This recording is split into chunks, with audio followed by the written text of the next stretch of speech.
Hello, everybody. Welcome to this episode of Be the Wolf. Today, I am here with Christian Ray Flores. He is an entrepreneur, an evangelist, an international recording star, a philanthropist, a coach. And is there anything else you'd like to add to that long list of titles? No, I think that was pretty accurate and already too much, right? So So, one thing I'm curious about before we get started, out of all of those titles, which is the most meaningful to you?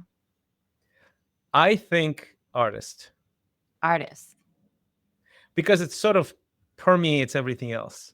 When you create something out of nothing, that magic, and it applies in Yeah. business, it applies in music, it applies in coaching, Yes. philanthropy as well. So yeah, creativity is sort of my jam. Well, and something that's really cool. So, we're going to talk about those moments that shift the trajectory of your life and you start doing something different, something that breaks the patterns. And in order to do that, you really need to come from a creator mindset, which is something, if for the people who've listened to my show for a long time, I talk about that creator mindset versus the prevention mindset. Before we dive into those moments that shift trajectory, tell me, why is it that you're a creator? Why is it that you do all of these things that you do? Why is that important to you? I've come to the conclusion that I I feel fully alive when I f- function in that mode, like the fullest. I love this. That's sort of that's the why, I think. That's a beautiful why. When I work with my clients, one of the things that I work with is we uncover our true core values. And a lot of people talk about their core values and Yeah, yeah. say things like kindness and all these things that are like what you're supposed to be. But one of the things that you know that you're living a true core value is when you feel truly alive. And there's something about that to me that doing that action, that motivation is a piece of what makes you truly you and truly unique. So I love that you said that it just makes you feel alive. Yeah, it does. Yeah. Beautiful. All right. Well, you have quite a story. I do. So for everybody listening, Christian does not have the typical, well, I grew up and then I decided to start a business, and his trajectory is a little bit different. Do you want to give us a short rundown of the beginning to where we are now? I can give you these sort of hyper high level fast forward type of version, and then we can just go into whatever Perfect. rabbit hole we want to go into. So I have this very, very eclectic and strange origin story, because I was born in Moscow, Russia. My mom's Russian, my dad's Chilean. They moved to Chile. A few years in, there was a military coup in Chile. My dad ended up in a concentration camp. We ended up in a refugee facility in Chile. So we experienced this very abrupt, very scary sort of period. Then we had to, because of that, we had to go to Germany, get asylum there, back to Russia for a little bit. We got to experience that poverty, what poverty looks like in the Soviet Union, like communal apartment. My dad gets a job in Africa, in Mozambique. This is Southeast Africa, one of the poorest countries in the world. And it was both exciting, and there was a civil war that happened like a year in, that we got a lot of echoes from, even though it was outside of the main city, but we got bombings and things like that. And then after my parents divorced, we'll go back to the Soviet Union, and I get to witness the literally the collapse of an empire. So tanks in the streets, another attempted military coup. So this is all by my mid 20s. Wow. And so it's a very eclectic, full of uncertainties, full of lack of possibility. And then it all turned when the whole thing collapsed, and it coincided with me coming out of college with a master's degree in economics, and everybody goes into banking, and I go the other way. I go into music, which is like the stupidest thing you can possibly think of. And then I just happened to be super lucky, and I became one of the top pop stars in all of that space for like a decade or so. And so it's a very up and down, lots of turns kind of life. Yeah. Well, and the theme that I hear in the beginning is that there is no stability. Yeah. And so this sense, my guess is this belief in the sense that everything could be taken away from you anytime, anywhere, Yes. no matter what. So there's nothing to count on. Yeah. And then I hear, as you get this business degree in economics, or you this degree in economics, you're like, oh, let's do music. So there is this, I like to call it an entrepreneur fire, that, and then a be the wolf thing, which is you had to do it your way. Yeah. That is a very accurate assessment. You're absolutely right. Do it my way. And it is it is almost like a condition, right? It's so strange. Um, I just, I can't be normal, You you are who know. you are. And Yeah, and eventually you sort of embrace the fact that, oh, maybe not normal is good. yeah. But my point is, if most people try to fit in when you can't do that just in your nature, it does make you feel quite inadequate often, you know. So, and that's true. And then you learn how to embrace it. Yeah, and I think that's one thing that happens for a lot of people is they spend their whole life thinking that we're supposed to fit in because of Yeah. course when we're kids we get teased for however we're different, and then we get ostracized, we feel like we're going to be thrown out of the Yeah, tribe, yeah. all of these things which go against that survival instinct. But the truth is, we all are our own unique blend of personal values and qualities and superpowers and talents. Yeah. And the only person we really need to fit in with or belong to is ourselves. But getting to that place where you can actually feel good about that Yeah. is a journey. And also it's actually never ends. Yeah. Yeah, so I feel inadequate all the time. Still. I'm almost 56 years old. I feel inadequate all the time. I feel like, why? Why would you want to this way?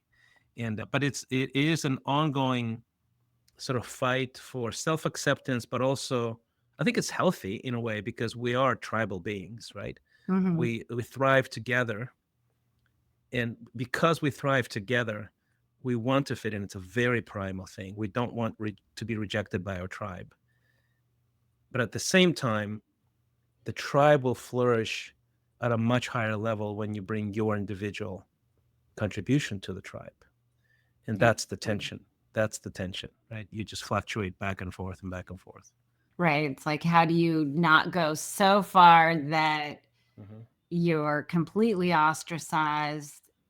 But I think what a big piece of that comes from, really, the more you are confident with who you are, the more other people accept you without question. And the ones that don't usually are so far away from who they are that you have to just trust, like the trolls and the naysayers are usually the ones that are running so far away from who they truly are that you just have to take it with a grain of salt and Yeah, I just mean, that's just, I mean, the trolls and naysayers, that's not even, honestly, shouldn't be on your radar at all. yeah, Because these are people who have no skin in the game with you at all. that's true, because they're So not the ones putting themselves out there. What's that Roosevelt quote that's something about the man in the arena, yeah, the man in the arena, who right? dares greatly, who can fail, but at least he fails daring Trying greatly. greatly. Yeah, Hmm. exactly. So I want to talk about this point when you were an international recording artist. You had number one hits, but you were not in that place where everyone thinks you get this high achievement, you get all the success that you want, but you were not in a good place during that time. Yeah, it was both euphoric and also very rapidly revealing the weaknesses that were there all along. They just get revealed through fame and fortune and things like that. And that's actually universally true. Like if you get successful in business, you get successful in music, get successful in whatever, any other creative art, your flaws will be much more pronounced when you're in that place. So it's both exciting and euphoric and just off the charts amazing. And you start realizing, oh, the thing that I dreamt about, when I get there, it's going to be this kind of way, right? Right. It's going to all come together. It's just over the horizon for you. And that's what drives us to pursue our goals. And what we forget and we don't take into account is that we miscalculate what that thing is going to bring to us. And we also miscalculate that the kind of character traits and dimensions of you that require us to get there. So, and that's actually a very common flaw with people who are very driven and high achieving people, is that we usually go, okay, this is the thing that's going to get me to that place. And we double down on the outer game of that thing. Let's say with music, it could be songwriting, dancing, choreographing, singing, performance art, all of that stuff, right? The all the mastery of the craft. Right. It's the outer game. The inner game is relationships, business partnerships, business acumen, finances, emotional self-regulation. How do you overcome obstacles? How does your family look like? Your family life? Do you have deep friendships that catch you when you fall? That's the inner game. Do you have a spiritual life? And people over invest in the outer game and they under invest in the inner game. And that's a classic mistake and flaw of most high achievers that you see out there. I mean, people that you see on covers of magazines, most of them are severely unhappy. I would say I've heard different numbers, but I think Tony Robbins, he interviewed the richest people on the planet, and he says about, I think I want to say 80% of them were unhappy. Yeah. You know, That's not something along those surprising. lines. And it sounds about accurate from my perspective, my experience working with people that are very successful. Yeah. And So I think I've said many times that people who get into entrepreneurship, people who get into whatever thing that they want to do where they want to become really successful, and especially when you are the core anchor of that mhm. success. So if you're an artist of sorts or a creative or an entrepreneur, that you unconsciously got into the game to evolve yourself as a human. Yeah, Because you can't actually hold the success unless you evolve yourself as a human. yeah, it catches up with you. If you're under evolved, you're absolutely right. The thing that you do, you become becomes in demand. You become known for it. The things that you under invested in will catch up with you in those times, and then you're forced to acknowledge and make a choice. And what are you going to do, basically?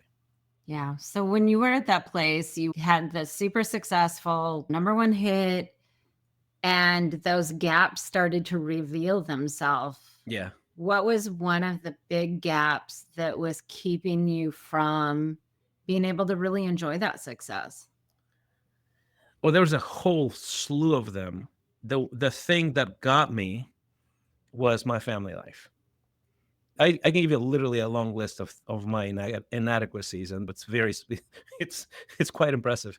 The thing that got me is the family life, and the story is that I come from three generations of broken homes. So on a family front, I have no wisdom, no past wisdom, no training, no coaching. My dad is absent since I was 14 years old, so no male guidance. And my mom's a single mom. I'm raised by a single mom. Then on top of that, I grew up always an outsider, So I'm sort of the minority everywhere. In Mm, Africa, I'm sort of this non-African, right? They called me white. In Russia, they called me not white, actually, like dark right. skinned Latino guy, like mixed race or whatever. So everywhere I've been, I've always been a minority, including the US. I'm a foreigner, I have a little bit of an accent. So when you grow up that way, the fear of rejection and the desire to be accepted becomes highly pronounced. So in romance, you sort of don't know what to do. Like you don't have a confidence of your own, like a backbone. Mhm. And then I had this fear of commitment because my parents got divorced. So I would date women. And when it got serious, I would drive them away. I would do something stupid and mean, something that to drive them away. So I'm not enough of a man to actually break up with someone. I would just actually do something to drive them away, which is really pathetic. And on top of that, I become, of course, this heartthrob. Like millions of young girls have posters on their walls of me. Right. It's just completely weird sort of scenario, right? It's just not real, but by the Like way, of course. two total dichotomies of Yeah, so it's very strange. Like I have this tension of being feeling fairly inadequate, not knowing exactly how to build a family, and having this completely off the charts access to female attention.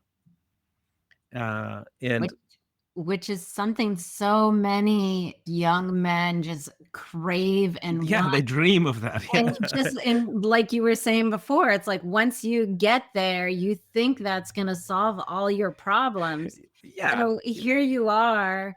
totally confused and disoriented. Yeah, exactly. So Right. yeah, Well, yeah, and also, of course, your background too, complete disruption and no stability. yeah, And yeah, you exactly.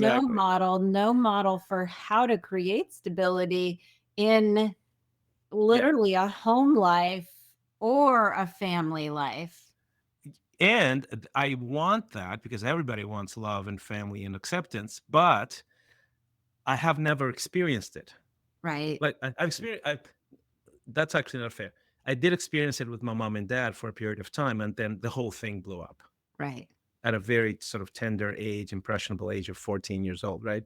So, so I have this profound fear. I'll get serious. I'm gonna find someone, and then the whole thing's gonna come crashing down, and it's gonna be agony. So that's sort of basically where I can find myself. Anyway, so that's basically the thing. But there was more things, but that's probably the one thing that got me super depressed, basically at the height of my fame.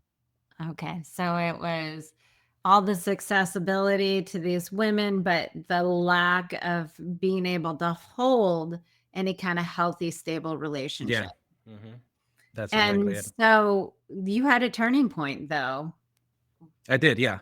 I met this guy who is a Canadian missionary, and his name is Andy Fleming, and he's like my spiritual father. He he became a father figure. I mean, I didn't have my dad with me because he was in Chile. They got divorced from the age of 14, so there's no one guiding me. Right. So you're flying blind, and this guy had this wisdom about him, this peace. He had a family that was super awesome. And I looked at his family and I literally said, "Can you please teach me how to do this, the thing that you do?" And he agreed. And I basically chose to be his apprentice, essentially. I said, "I'll do anything you tell me. Just tell me what to do."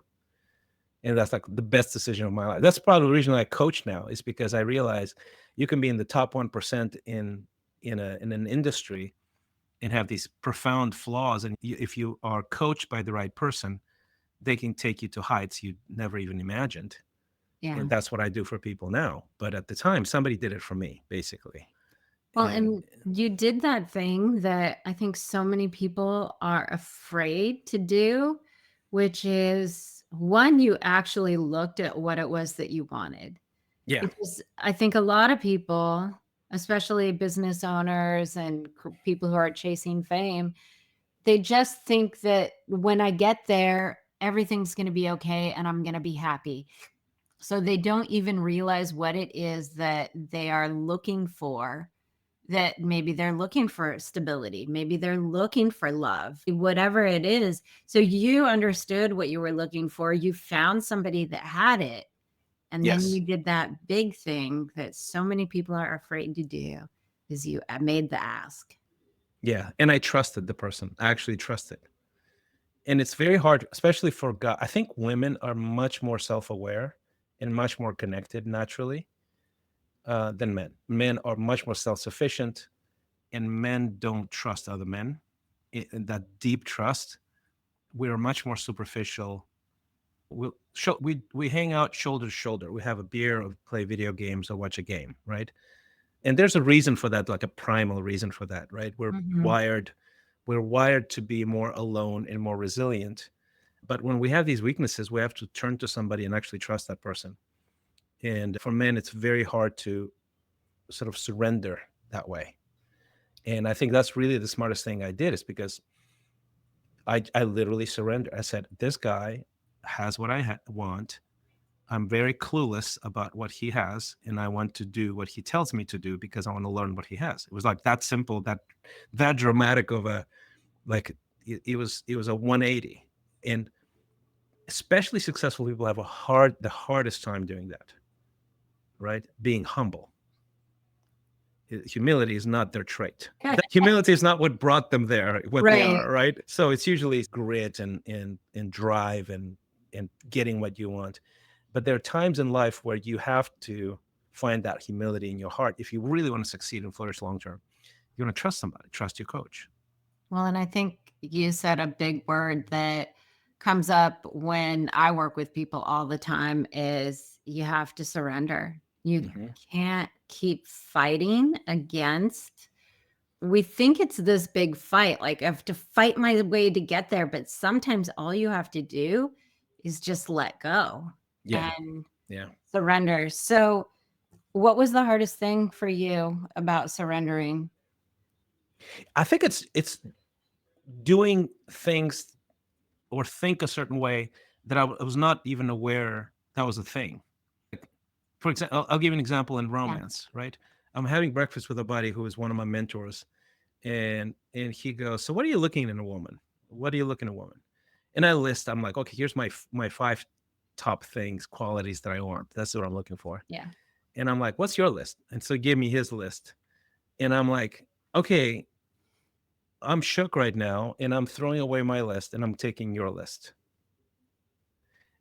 But you have to find a way to understand that your list is what got you where you are now, which sucks. Like Right. like where I was romantically was a complete failure. And I've used the same list, the same criteria, the same type of thinking this whole time. So when somebody gives you a better list, just take their list. And the so at least that decision is a starting point. And then you go, okay, so how do I implement this? Right. Like in real life. And you're like, you have no muscle memory, no neural pathways in existence to do that. And it actually applies to everything. If you want to learn friendship, if you want to learn sales, if you want to learn marketing, if you want to learn the art of communication, performance on stage, you have a list of things that you think work, and your life has demonstrated that those things don't work. Why Mhm. are you holding on to the list? Well, Well, it's because it's going to be hard. First of all, you need to find a new list. right. Second, it's going to be hard to reprogram yourself to think that way. Yeah. It's just true, you know? Well, and if I have the new list, I have to unlearn how Yeah. to do the other things. Yeah, exactly. And Ex- so we all know if you go the same way to work every single day, Yeah. you don't even pay any attention and you will still get there somehow because it is so wired into your brain. You're an autopilot, right? You're on autopilot. And so everything that's gotten you where you are now is an autopilot. And Exactly. And also the things that are not working, they're also on autopilot. So the things that are working, let's say you're a brain surgeon, right? Most of the brain surgery that you do, because of the tens of thousands of hours of practice, they are on autopilot as a yeah, brain surgeon, even, right? You yeah. make decisions. It's all that's called mastery. Hmm. So you are succeeding on autopilot. But if you are, let's say, the same neural surgeon, and you have a gambling problem, you're also failing on autopilot because you think of money and this idolatry of the rush a certain way, and you're programmed a certain way. So just saying, hey, I'm going to try harder to not lose all my money playing poker ain't going to work. Right. You have to create some sort of structure, some sort of patterns, habits, some vulnerability, some accountability, some coaching, some social even structures around it, so that you fix the autopilot that's taking you to the wrong place over and over and over again, right? Yeah, even they say a lot of people who have addiction, they say like the saying is always no matter where you go, there you are. Mm-hmm. But if you can get out of the city that you had your addiction in, you won't at least have as many triggers to slide into Right. those autopilot things. Mm-hmm. So changing environment is a small way that you can make a change, but it's not typically enough because No. Yeah. that's just no matter where you go, there you are. So There you you can are. reduce the amount of triggers. I can, I can be around less women if I always screw up with women. I can, but that doesn't get you where you want to go. So you started working with somebody and you followed their mentorship. Mm-hmm. And tell me about how things changed for you. Well, it retaught me, and first of all, it added a spiritual dimension to my life. Right, I became a Christian. I was an atheist most of my life. I literally didn't know anyone who believed in God until like I was in my early 20s. Wow. Seriously, like it was that level of vacuum. And then I got into New Age, etc. But when I met him, he basically would teach me using the Bible, and he would say, "Okay, here's a book that has changed lives for 2,000 years. Like, regardless of systems, ethnicity, language, this thing has these elements of almost like universal moral law Right. that has worked, and these are principles." So I started soaking that in, and in his guide. So I'm getting that directly from scripture, but I'm also hearing his voice, asking him a question: how does that relate to this? How does it relate to that? Right? And it was, for example, with romance, it was, okay, what does it take to, what are you looking to in a wife? Who do you need to be as a husband, even to be worthy of a wife that you want to look for? Yeah. Okay, how do you go about finding her? How do you go about building a relationship? Do you sleep with her right away? Do you what qualities are you looking for exactly? How do you know exactly that you're not just infatuated and Mhm. making yet another mistake, another costly mistake? All of those questions get answered through almost like immersive learning. You're around people like that. I was with him a lot. I read scripture, and then I started noticing, oh, there's these other couples that build their marriages, the existing marriages, on these principles, and I like their marriages. And I'm like, man, Right. these guys are awesome. So I would literally invite myself over. Hey, can I have join your family dinner? Like, be a third wheel. That's literally what I did. I did research, and I would go, okay, so tell me how you met. Tell me what made you think the other person is the right person. Tell me how you fight. Tell me how you resolve conflict. Tell me, like, I would just torture people, and they were happy to share, right? But I was that guy who was trying to get wisdom and rewire my way of thinking and understand the principles that guided a healthy marriage. And it was like my mind was blown because I was paying attention. What I really love about this is all of those things that you're doing can apply to business. Totally. And the questions that you asked of the people, how do you fight? How do you have these conversations? These are the questions that when people are looking for business mentorship, they are not asking those questions. Everybody is just asking, well, how did you build the $1 million business? What strategy did you use? What marketing did you use? They're not asking, like, how do you have the difficult conversations? What do you do when somebody disagrees with you? Mhm. Those are the things that are the backbone and the meat of a successful business and a successful relationship. Yes, because we have been taught in the West in general. I think it's really global, but in the West, very, very much, our education has This is recent in the blink of an eye in human history terms. We have gone from apprenticeship as the main way to learn to formal education, which is a very post-industrial Mm, model, which is a conveyor belt, right. and it's transfer of information, and you go from class to class to class, from bell to bell, from college to this, and everything's structured in a very industrial. Now there's upsides to that. It's very efficient, creates a lot of wealth, et cetera, et cetera.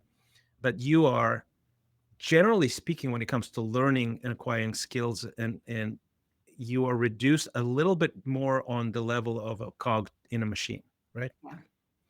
And the people that break out of that, these are the people that have learned the difference between formal learning and apprenticeship. Is you you learn, and the term was used in ancient Greece, at the feet of Socrates or Plato, for example, Right. right? You learn at the feet. And there was always a group, a small group of followers, apprentices around the master who has mastered the thing that they want to master. And they would follow him around and spend extended periods. So it's an immersive learning experience. And they were not looking to know what the masters know. What they were looking for is to be what the master is. Right. And that is the difference. That is the difference of between the people that you mentioned. How do you build a business? Okay, how'd you find the money? How'd you find the winning idea, the product market fit? What moves did you make to advertise? Those are they're trying to learn what the master knows. But if you say, how did you root your passion into the thing that you chose to do and devote 10 years of your life to? How do you overcome the fear, the rejection, the 51 no's of an investment with meeting with the investment until you get a yes? How do you overcome the heartbreak and the failure and the shame of bankruptcy? Yeah. How do you find partners that are reliable? They're not going to betray you. Well, that, That's apprenticeship, right? And that's what I think the best coaching is. Apprenticeship. That's the best coaching. I've never heard it put that way, and you're absolutely correct. It's beautiful. A lot of people will tell you you just have to get out and do it, because that action of doing it is the biggest teacher. And we have, in our education system, we have millions of professors out there who have never actually gotten the success. And they're just telling you what to do, but they can't teach you how to be. They can't teach you how to overcome the internal things that are the blocks that prevent you from getting the success. And we all know, well, you can be super successul and be super miserable. And I don't think anybody's aspiring to do that in life. Not really. No. One of the things that I know you really had to overcome was a scarcity mindset. Yeah. Can you tell me more about that and how you overcame it? There's a term in psychology called learned helplessness. Mm, And it's a really good term, and it's so easy to understand, even how you say it. You go, oh, I get it immediately, right? Why? Well, if you are in a certain socioeconomic space, geographic space, historical space, origin story space, right? right. Where you've been told by your environment, and it could be your mom and dad, your friends, your neighborhood, even your country sometimes, that you can only reach this and no more. And you have this wall and this wall and this wall and this wall around you. You do not cross those boundaries.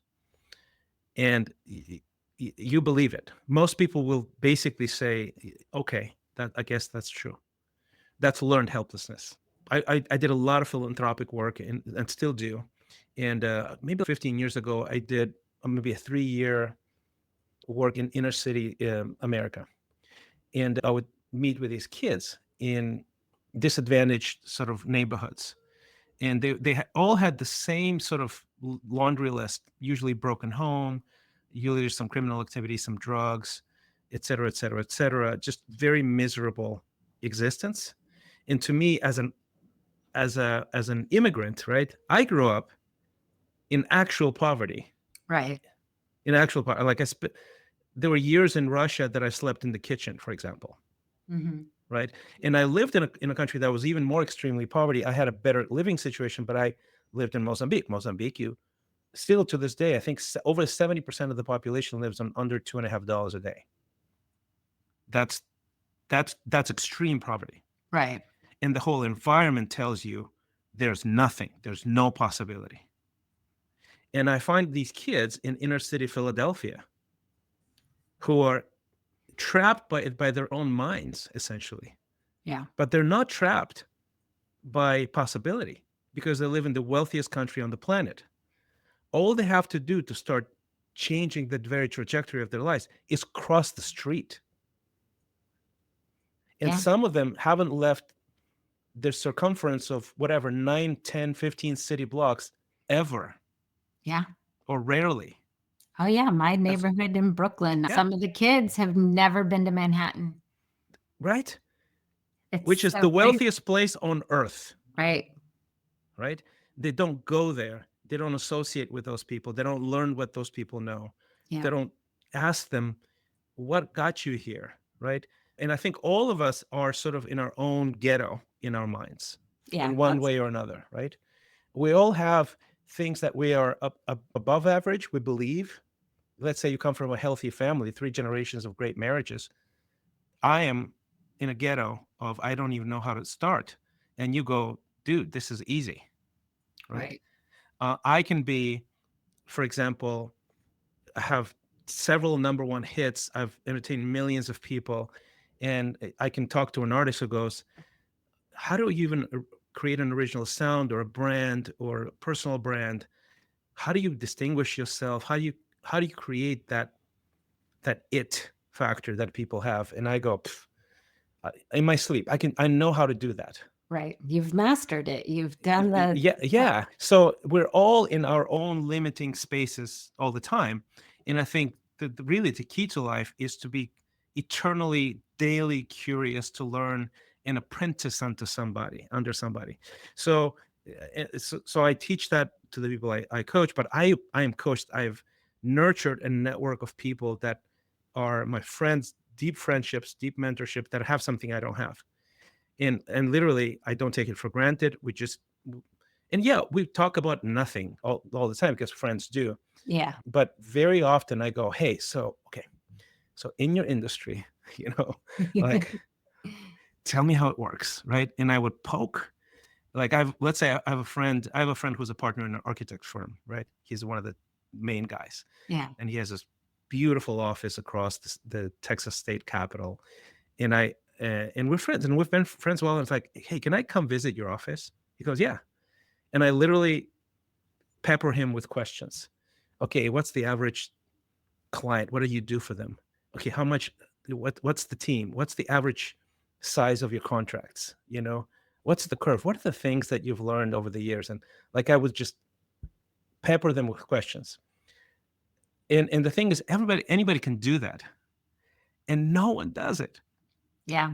Almost no one does that because very few people understand the concept of apprenticeship, where you can just walk with somebody and try to not just know what they know, but be who they are.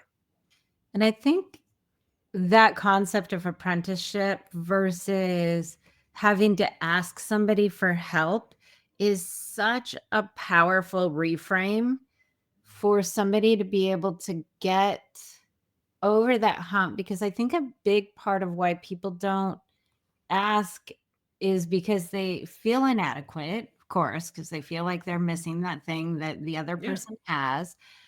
But if you think about it from an apprenticeship space, as opposed to I'm asking for help, because I think a lot of people have trouble asking for help.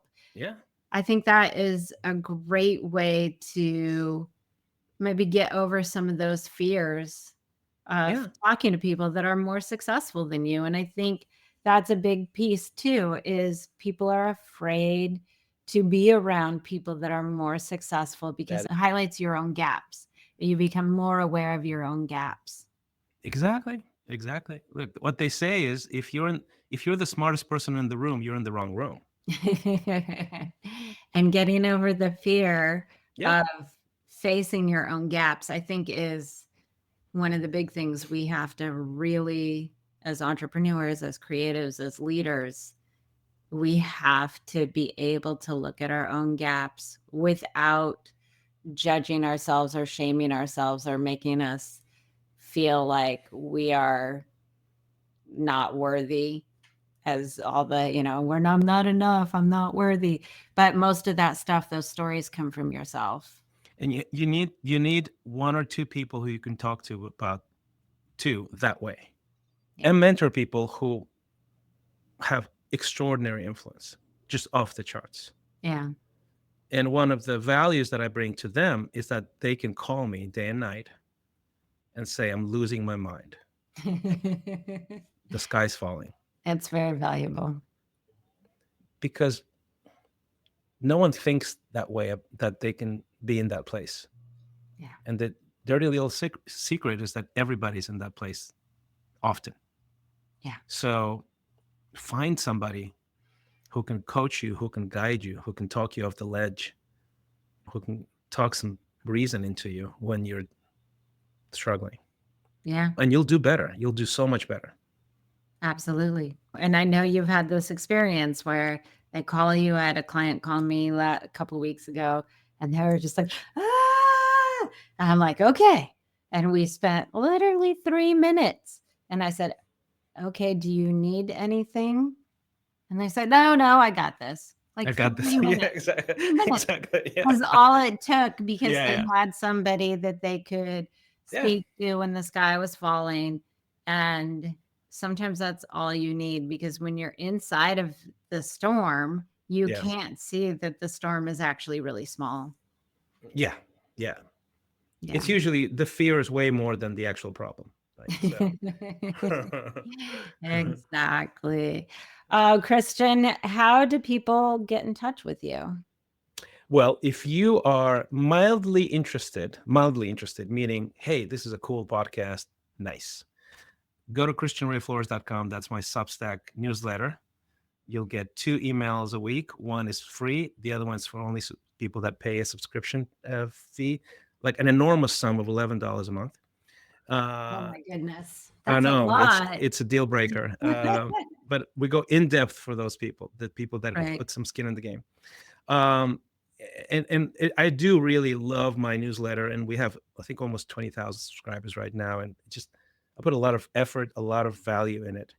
And okay, but if you're one of those people that go, this guy has spoken to the core of my heart right now, and he can solve my problems, then you should probably go to my coaching website, which is exponential.life, and it starts with an X, not an E. Exponential.life. So exponential.life. If you are interested in coaching, open up the browsers, everybody. And if you're not sure if you're there yet, christianrayflores.com. That's right. Yeah, that's my Substack newsletter. You'll get an email twice a week. It's good stuff. There's something to be said, right? We're all scrolling social media, blah, blah, blah, blah, and it's just going in one ear and out the other. If you take that time to subscribe to something and really get connected to a person's way of being and their way of seeing the world, you will gain more value. This is an essence of that apprenticeship. Yeah, this is definitely like a virtual apprenticeship. Right. You read every post, you watch every video, and eventually you start going, oh, I think I understand how this person thinks, and it's helping me. Yeah, absolutely. Like, I try to not follow too many people at a time, because I want to actually start to understand how they think and what they're bringing to the table, so that I can gain greater understanding. And as you said, the apprenticeship. So it's valuable to sign up to the newsletter, y'all. It really is. Yeah, I think so. And then the apprenticeship of coaching is, like, compared to the newsletters, like you get the newsletter, you're taking a bike to a destination. You get coaching, you take a plane. Yeah. You collapse the timeline quite a bit. So that's true. So that's why it's harder, right? So what What's the big thing when you were at that rock bottom place, that place where you took the effort to find a mentor and learn from them? But what was the big thing that you needed to know that mentorship brought you that would have helped pull you out of that super depressive state? That's an excellent question. You know, I can think of one thing particularly with Andy specifically, that guy. He had this he had this faith in the truth. You know, he had this, there's chaos around, whatever. The truth will prevail. You stick to the you stick to the things that are true about life, about friendship, about money, about power, about sex. You find the truth. You learn, you soak it in like a sponge. And you trust that if it's the truth, it's going to take you to a different place. And it always does. And that's probably the one thing I've always admired about him is he was has this demeanor about him is like, I just trust this is true and I will stick to my guns and it's going to carry me. Yeah. And it has. And for me, that's the thing is like, and you know how you mentioned instability, everything collapses, Right. everything changes. I think for me, I had a particular appetite for that, and especially with marriage, right? Because I just couldn't, I didn't understand the nature of it, right? No one modeled that for me. And I basically said, okay, I'm going to just trust this guy, and it's going to be super Mm-hmm. uncomfortable, super uncomfortable. So one of the things that he asked me to do is to abstain from sex. Well, why? Well, because I was Yeah. super promiscuous, and that messes Mm-hmm. with your head. Now the problem is that I've never done that. I was sexually active for like a decade before he asked me to do that. I'm like, I understand what you're saying. I understand the words coming out of your mouth, but I don't understand how to Right. do that. And he's like, well, you have it all wrong. You sleep with somebody and then you try to see what character they have. Like you don't even understand. You have to have same values. What do you want? Do you want a quick fix, a quick release? You want a band-aid? Do you want to? Yeah. Yeah. Do you want a band aid? Do you want an escape, or do you want a marriage that lasts a lifetime? I'm like, I want a marriage that lasts a lifetime. Okay, your criteria are all Right. upside down. All right, and I'm like, I don't even know how that's physically possible, but I'm going to do it. And I implemented that, and I followed the truth, like all kinds of dimensions of that truth, right? And I met my wife 4 years later, fell in love. We had a wedding. We had 1,800 Wow. people at our wedding. We've been married for 25 years. 25 years. And we've never, ever had even a hint of a Yeah. crisis. Like at worst, I have a good marriage. At best, I have an extraordinary marriage. And I live in the extraordinary most of That's the time. beautiful. And the thing about the truth, and I always say this, the truth is simple. Everything Yeah. else, if it's complicated, when somebody tries to give you an answer and they start with it's complicated, you know there's a whole lot of not truth in there. You're absolutely Because right. Yeah. the It's actual not truth complicated. is simple. What we're always doing is trying to bend and contort to avoid a feeling, an emotion, a something. We're always trying to avoid when if the whatever it is complicated, we're trying to avoid something, and it's usually looking at the very simple truth. Beautiful. Absolutely. Truth. So I think, yeah. So to answer your question, his just absolutely unshakable belief that if the truth is the Yeah. truth, it will carry you. And that never left me, that one thing. And that's like one of many things, but that's probably the one thing that stood out to me. I'm like, oh, I've never seen anyone It's like that. You know? incredibly powerful, and that's a big piece of what being the wolf is all about. When you are operating from the truth of who you are, your actions, Mm-hmm. your beliefs, the things you do are true. and that carries a totally different energy, a totally different vibe, and it has completely different trajectory of the outcome that happens in your life. Awesome. Well, thank you, Christian. That's just been awesome and wonderful to chat more and get to know you deeper. Thank you for sharing your story. And remember, everybody, when you unleash the power of you, humanity evolves. And we'll see you all next time on Be the Wolf. Bye, everyone.